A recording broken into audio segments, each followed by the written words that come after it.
الحمد لله وحده والصلاة والسلام على من لا نبي بعده. أما بعد فقد قال الله تبارك وتعالى: أعوذ بالله من الشيطان الرجيم. بسم الله الرحمن الرحيم. قل هل يستوي الذين يعلمون والذين لا يعلمون. صدق الله العلي العظيم. قال النبي صلى الله عليه وسلم: والله ما الفقر أخشى عليكم ولكن أخشى عليكم أن تبسط عليكم الدنيا كما بسطت على من كان قبلكم فتنافستم كما تنافسوها فتهلككم كما أهلكتهم أو كما قال عليه الصلاة والسلام. جو چمن سے گزرے تو اے صبا تو یہ کہنا بلبل زار سے. جو چمن سے گزرے تو اے صبا تو یہ کہنا بلبل زار سے کہ خزاں کے دن بھی ہیں سامنے نہ لگانا دل کو بہار سے. اسٹیج پر جلوہ افروز حضرات علماء کرام، محترم سامعین و سامعات، آج کا ہمارا اس عظیم الشان پروگرام میں شریک ہونا اور ہم سب کا مل کر کے بیٹھنا یہ بے مقصد نہیں ہے. ہم سب ایک مقصد کے تحت جمع ہوئے ہیں. جس مقصد کے تحت ہم جمع ہوئے اس مقصد کے حصول کے لیے، اس مقصد کو پانے کے لیے، منزل تک پہنچنے کے لیے ہمیں جن بھی مشکلات سے گزرنا پڑے، جن بھی حالات کا سامنا کرنا پڑے، کبھی اس سے دریغ نہیں کرنا ہے. اس لیے کہ جب منزل خوبصورت ہو تو پھر راستے کے تکالیف سے پریشان نہیں ہونا چاہیے. انہی پتھروں پہ چل کر گرا سکو تو آؤ، میرے گھر کے راستے میں کوئی کہکشاں نہیں ہے. منزل اور مقصود جب خوبصورت ہو تو پھر مطمح نظر منزل ہونا چاہیے، مطمح نظر راستہ نہیں ہونا چاہیے. ہم سب کا مقصد اللہ تبارک و تعالیٰ کی رضا، اللہ تبارک و تعالیٰ کی خوشنودی ہے کہ ہمارا اللہ کس طریقے سے ہم سے راضی ہو جائے،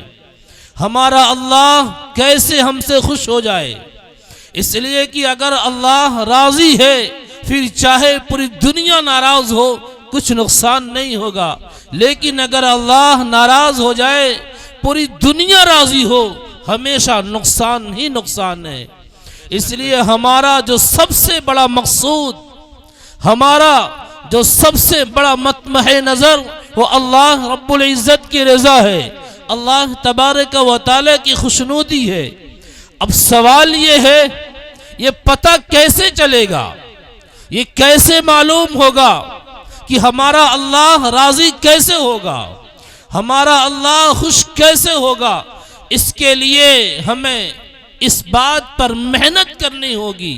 ہمیں اس کے لیے اپنے آپ کو تیار کرنا ہوگا اور سب سے پہلے اس کا علم حاصل کرنا ہوگا کہ ہمارا اللہ راضی کیسے ہوگا، ہمارا اللہ خوش کیسے ہوگا. جس کے ہم بندے ہیں وہ ہمارا مالک ہے، ہمارا مالک کیسے راضی ہوگا؟ اس کے لیے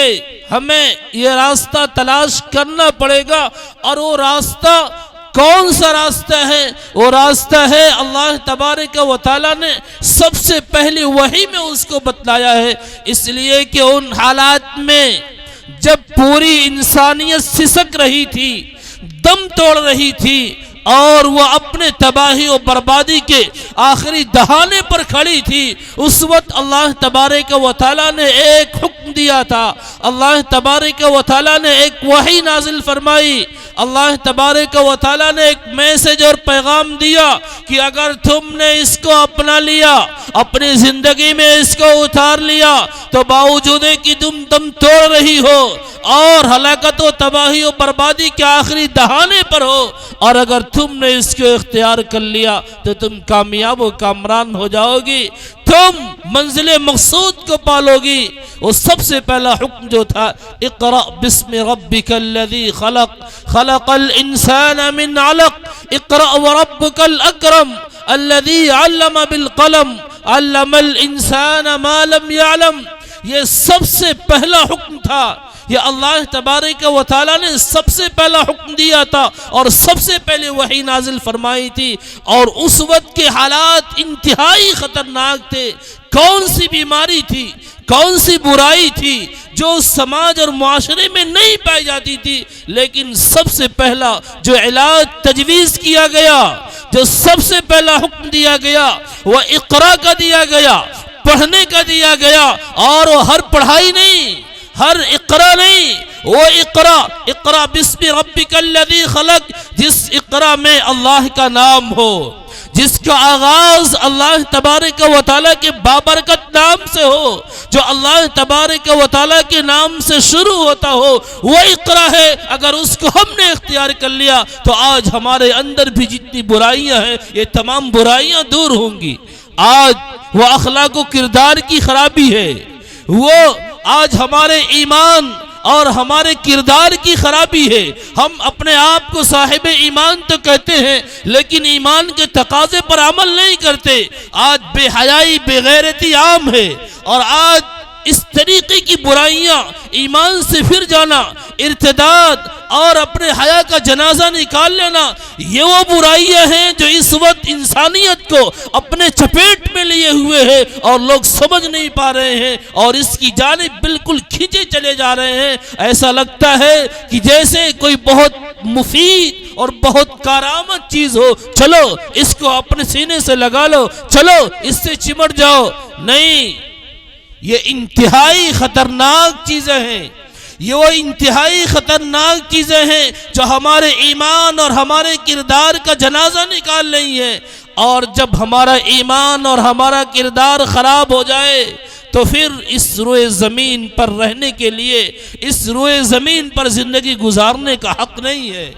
اس لیے اللہ تبارک و تعالیٰ نے جو سب سے پہلا حکم دیا تھا وہ اقرا بسم ربک الذی خلق کا حکم دیا تھا. اس اقرا بسم ربک الذی خلق کے تحت ہم دیکھیں اللہ تبارک و تعالیٰ نے اس پڑھنے کا سب سے پہلے مکلف بنایا ہے جس کا آغاز اللہ تبارک و تعالیٰ کے نام سے ہو. اور جہاں پر اللہ کے نام سے پڑھائی ہوتی ہو, جہاں پر اللہ کے نام سے تعلیم ہوتی ہو, اللہ تبارک و تعالیٰ کے نام سے سیکھا اور سکھایا جاتا ہو, وہ علماء لکھتے ہیں کہ ایسی جگہوں سے اللہ تبارک و تعالی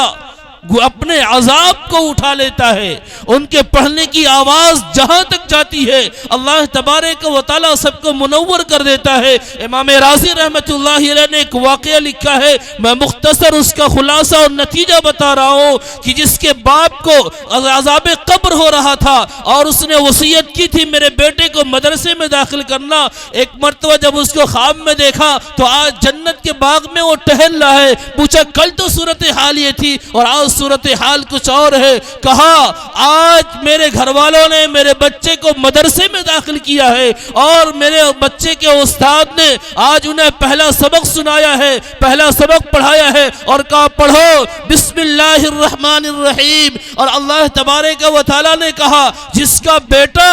روئے زمین پر مجھے رحمان اور رحیم کہہ کر کے پکارتا ہو, میں اس کے باپ کو یہاں پر سزا دوں, میں اس کے باپ کو یہاں پر عذاب میں گرفتار رکھوں, یہ نہیں ہو سکتا. اس کا بیٹا تو مجھے رحمان اور رحیم کہہ کر کے پکارتا ہے. یہ اللہ تبارک و تعالیٰ کے نام سے پڑھنے کی, اللہ تبارک و تعالیٰ کے نام سے تعلیم حاصل کرنے کی برکت ہے کہ یہ دنیا بھی اللہ تبارک و تعالیٰ بناتا ہے, اللہ تبارک و تعالیٰ آخرت بھی سنوارتا ہے. حضرت شیخ القرآن شیخ التفسیر حضرت امام محمد علی لاہوری رحمت اللہ علیہ, جنہیں کون جانتا تھا اس وقت, ایک مسلم نو مسلم گھرانے سے تعلق رکھتے تھے. کھانے کے لیے وہ خوراک نہیں ہوتا تھا لیکن اللہ تبارک و تعالیٰ نے اس قرآن کی برکت سے وہ مقام اور مرتبہ دیا. وہ آخری حالات جب آئے تو امام احمد علی لاہوری رحمت اللہ علیہ وہ مقام شکر میں کہتے ہیں اللہ تبارک و تعالیٰ کا شکر ہے ایک وقت وہ تھا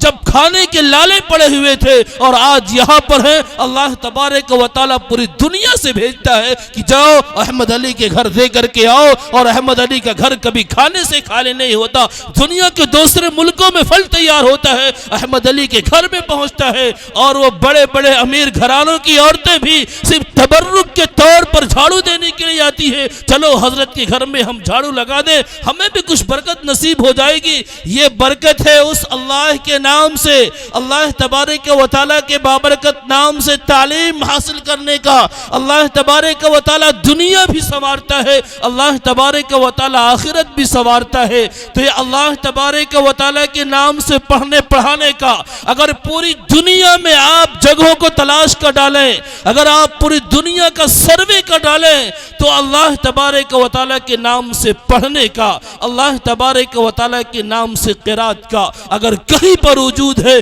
تو وہ مدارس اسلامیہ ہے، وہ مکاتب دینیہ ہے، وہ مکاتب اسلامیہ ہے۔ اور یاد رکھنا، یہ مکاتب اسلامیہ، یہ ملت اسلامیہ کے تحفظ کے لیے، اس کے بقا کے لیے، ان کی حفاظت کے لیے، ان کے ایمان کی صیانت کے لیے، ان کے وجود کے لیے، ان کے باقی رہنے کے لیے، اور ریڑھ کی ہڈی کی حیثیت اور اس کا مقام رکھتا ہے۔ اگر ان مکاتب اسلامیہ سے اور ان مدارس اسلامیہ سے کسی نے بے رخی کی اور کسی نے اس کی جانب سے منہ موڑا، یاد رکھنا اس کی زندگی ہو سکتا ہے وہ عیش و آرام میں تو گزرے، لیکن اس کی ایمانی زندگی، اس کی وجود، اس کی للہی زندگی، اللہ والی زندگی بالکل سے زیرو اور صفر ہوگی۔ اگر وہ ایمانی زندگی گزارنا چاہتے ہیں تو ان مدارس و مکاتب کو زندہ رکھنا، ان مکاتب و مدارس کو باقی رکھنا، یہ ہمارے لیے انتہائی ضروری، جتنا ہمارے لیے سانس لینا ضروری ہے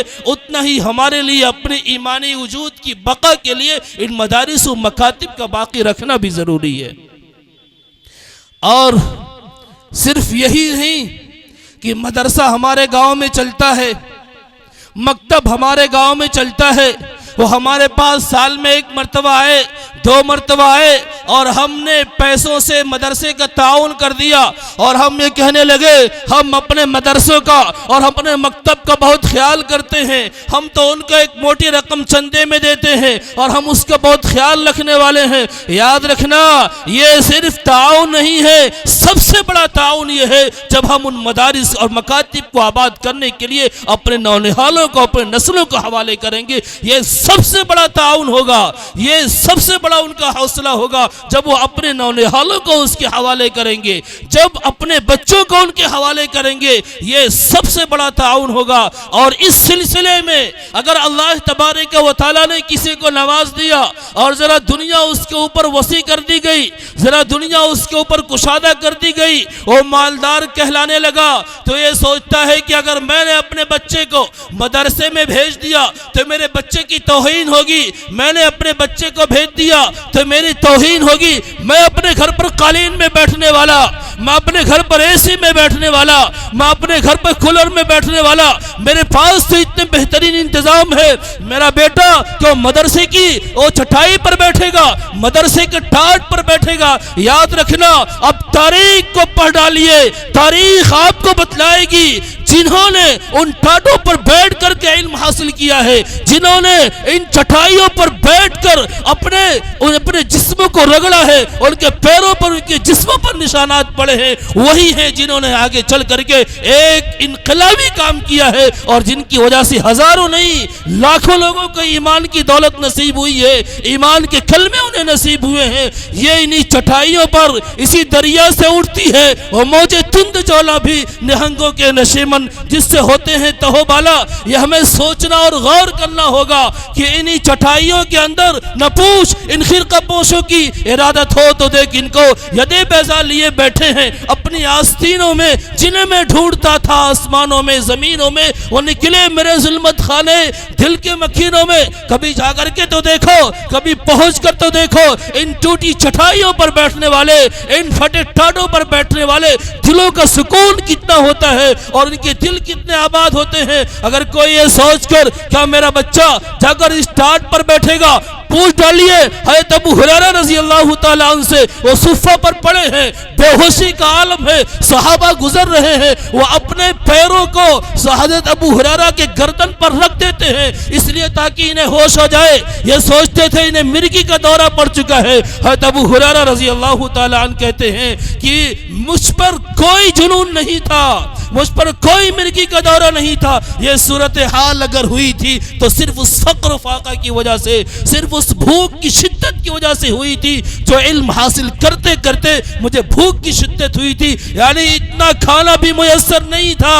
اتنا کھانا بھی حاصل نہیں تھا جس سے وہ اپنے پیٹ کی بھوک کو بجھا سکتے تھے۔ اور آگے چلیے، اللہ کے نبی صلی اللہ علیہ وسلم وہ خندق کھود رہے ہیں، ایک صحابی آتے ہیں اور آ کر کے اپنے کپڑے کو اٹھاتے ہیں یہ بتلانے کے لیے، یا رسول اللہ میرے پاس تو بھوک کی شدت کا عالم یہ ہے، میں نے اپنے پیٹ کو تھامنے کے لیے پیٹ پر پتھر باندھ رکھا ہے، قربان جائیے کیسے اپنے امت کو سکھایا ہے اور کیسے اپنے امت کو بتلایا ہے اور کیسے امت کے لیے قربانی دی ہے، جو اپنے چادر مبارک کو اور اپنے کپڑے کو اٹھاتے ہیں، لوگوں کی آنکھیں کھلی کی کھلی رہ گئی، یہاں پر صحابی کی جسم پر ایک پتھر ہے اور نبی الانبیاء، سید الانبیاء، خاتم الانبیاء، امام کائنات، سید الاولین والآخرین، ہم سب کے ہم سب کے مقتدا، سارے نبیوں کے امام محمد عربی صلی اللہ علیہ وسلم کے پیٹ مبارک پر دو پتھر بدے ہوئے تھے۔ کیا یہ اس لیے بتلایا تھا، کیا اس لیے پتھر باندھا تھا کہ اگر تمہارے اوپر دنیا تھوڑی سی کشادہ ہو جائے، ان مکتبوں کی حقارت کی نگاہ سے دیکھو، ان مدرسوں کی حقارت کی نگاہ سے دیکھو، یہاں سے اپنے بچوں کو اٹھا کر کہیں اور ڈال دو، یاد رکھنا یہ مدرسے اور مکاتب یہ ہمارے محتاج نہیں ہیں، ہم ان کے محتاج ہیں، اگر ہم ان کو آباد نہیں کریں گے اللہ تبارک و تعالیٰ ایسے لوگوں کو کھڑا کرے گا جو ان کو آباد کریں گے، ہم اپنے ایمان کو نہیں بنائیں گے اللہ ایسے لوگوں کو کھڑا کرے گا جو اپنے ایمان کو سنواریں گے، اللہ انہیں ایمان کی دولت دے گا۔ وَإِن تَتَوَلَّوْا يَسْتَبْدِلْ قَوْمًا غَيْرَكُمْ، اگر تم لوگ روگردانی کرو گے، اگر تم لوگ پھر جاؤ گے، اگر تم لوگ اس کی جانب توجہ نہیں کرو گے، اگر اپنے ایمان و کردار کو بنانے کی فکر نہیں کرو گے، اپنے ایمان کی حفاظت نہیں کرو گے، اللہ تمہیں نیست و نابود کر دے گا، تمہارا وجود ختم کر دے گا، اللہ تبارک و تعالیٰ تمہاری جگہ دوسرے لوگوں کو لے کر کے آئے گا، ثم لا يكونوا امثالكم، پھر وہ تمہاری طرح نہیں ہوں گے۔ ایک خطرہ اللہ کے نبی صلی اللہ علیہ وسلم نے محسوس کیا تھا،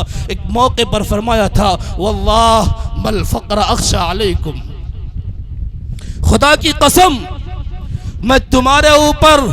فقر و فاقے کا خوف نہیں کھاتا ہوں، یعنی تم فقیر اور محتاج ہو جاؤ گے، مجھے اس بات کا کوئی ڈر نہیں ہے، مجھے اس بات کا کوئی خوف نہیں ہے، ولیکن اخشى علیکم ان تبسط علیکم الدنیا، لیکن مجھے اس بات کا خوف ضرور ہے کہ تمہارے اوپر دنیا کشادہ کر دی جائے جیسے تم سے پہلے لوگوں پر دنیا کشادہ کر دی گئی تھی، یعنی تم مالدار ہو جاؤ، مجھے مالداری کا ڈر ہے، مجھے مالداری کا خوف ہے، پھر جیسے تم سے پہلے لوگ اس میں گھسے تھے تم بھی اس میں گھستے چلے جاؤ، حلال و حرام کی پرواہ نہ ہو، حلال و حرام کا امتیاز نہ ہو، پھر وہ تم کو بھی ویسے ہلاک کر دے گی جیسا کہ تم سے پہلے لوگوں کو اس نے ہلاک کیا تھا۔ یا اللہ کے نبی صلی اللہ علیہ وسلم نے وہ خطرہ محسوس کیا تھا، اور اس خطرے کو اگر ہم دیکھیں تو اگر آج جن کے پاس تھوڑی سی دنیا کی وسعت اور کشادگی ہے، آج وہ اپنے بچوں کو قرآن سکھلانے کے لیے، اپنے بچوں کو علم دین سکھلانے کے لیے، اپنے بچوں کو دینی تعلیم پڑھانے کے لیے، اپنے بچوں کو مکتبوں کے حوالے کرنے میں، اپنے بچوں کو مدارس کے حوالے کرنے میں آر محسوس کرتے ہیں، اس وقت پیروں تلے زمین نکل جاتی ہے جب یہ کہتے ہوئے سنا جاتا ہے کہ ہمارے بچے وہ سروں پر ٹوپیاں لگا کر وہ ہماری مجلسوں میں کیسے بیٹھیں گے۔ دف ہے ایسی سوچ پر، افسوس ہے ایسی سوچ پر۔ یہ وہ لباس ہے جو لباس میرے آقا کا ہے، جو لباس میرے نبی کا ہے، جو لباس میرے محبوب کا ہے۔ حضرت ابوبکر صدیق رضی اللہ تعالیٰ عنہ، اور آپ پڑھ ڈالیے حضرت عثمان غنی رضی اللہ تعالیٰ عنہ کو، حضرت عبید ابن الجراح رضی اللہ تعالیٰ عنہ کو کس طریقے سے حضرت حذیفہ ابن یمان رضی اللہ تعالیٰ عنہ کیسے جواب دیا تھا۔ حضرت عثمان غنی رضی اللہ تعالیٰ عنہ نے کہا تھا قوم کے لوگوں نے لباس کو تم نے اتنا اونچا کر لیا، کہا یہ میرے محبوب کا لباس ہے، اگر گوارا ہے تو بات کر لو، نہیں تو بات کرنے کی مجھے ضرورت نہیں ہے، اگر گوارا ہے میں تمہارے پاس موجود ہوں، اگر نہیں گوارا ہے مجھے تمہاری کوئی ضرورت نہیں ہے، یہ جواب دیا تھا صلح حدیبیہ کے موقع پر عثمان غنی رضی اللہ تعالیٰ عنہ نے۔ اگر علم دین نہیں پڑھائیں گے، علم دین نہیں سکھائیں گے، مکتب اور مدرسے کی حفاظت نہیں کریں گے، صرف چندے سے اور رقم سے نہیں، اپنے نسلوں سے ان کو آباد کریے، اپنے نونہالوں سے ان کو آباد کریے۔ اگر نہیں کریں گے تو ابھی آپ اس وقت ہیں، آپ آئندہ اور مستقبل کے اندر محسوس کریں گے آپ مر چکے ہوں گے، لیکن آپ کا بیٹا آپ کے سامنے کھڑا ہوگا، وہ رو بھی رہا ہوگا، لیکن جنازہ کیسے پڑھا جاتا ہے اس کا بھی اسے پتہ نہیں ہوگا، اس کا بھی اسے احساس نہیں ہوگا۔ ایک بہت بڑا ڈاکٹر اور انجینئر جس کے پاس دنیا کے تمام عیش و آرام موجود، باپ کا جنازہ ہے، رو رہا ہے،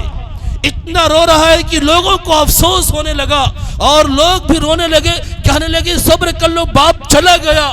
جو اس دنیا میں آیا اسے ایک نہ ایک دن جانا ہے۔ اس نے کہا میرے باپ نے میرے لیے سارے انتظامات کر دیے، آج میرے پاس نوکر چاکر بھی ہیں، عمدہ گاڑیاں بھی ہیں، یہ محل بھی ہے، میرے پاس دنیا کی کسی چیز کی کمی نہیں ہے، لیکن میرے باپ نے مجھے نہیں بتلایا تھا، میرے باپ نے مجھے یہ نہیں سکھلایا تھا کہ اگر کسی کا انتقال ہو جائے جنازہ کیسے پڑھتے ہیں، اگر کسی کا انتقال ہو جائے دعائے مغفرت کیسے کرتے ہیں۔ آج میرے باپ کا جنازہ میرے سامنے ہے، لیکن میں باپ کا جنازہ نہیں پڑھ سکتا کیونکہ مجھے جنازہ پڑھنا ہی نہیں آتا ہے، مجھے جنازے کا طریقہ ہی نہیں معلوم ہے۔ یہ ہوگا اگر ہم نے اپنی نسلوں کو اس سے ہٹا لیا، اگر ہم نے اپنی نسلوں کو اس سے ہٹا لیا تو جس طریقے سے یہ امت مسلمہ کے ساتھ ہماری خیانت ہوگی، جیسے پہلے ہم سے لوگوں نے ہم پر احسان کیا تھا اور ایسے لوگ کھڑے کیے تھے، ہماری بھی ذمہ داری ہے ہم ایسے لوگوں کو کھڑا کریں جو آئندہ آنے والے نسلوں کی بھی حفاظت کریں۔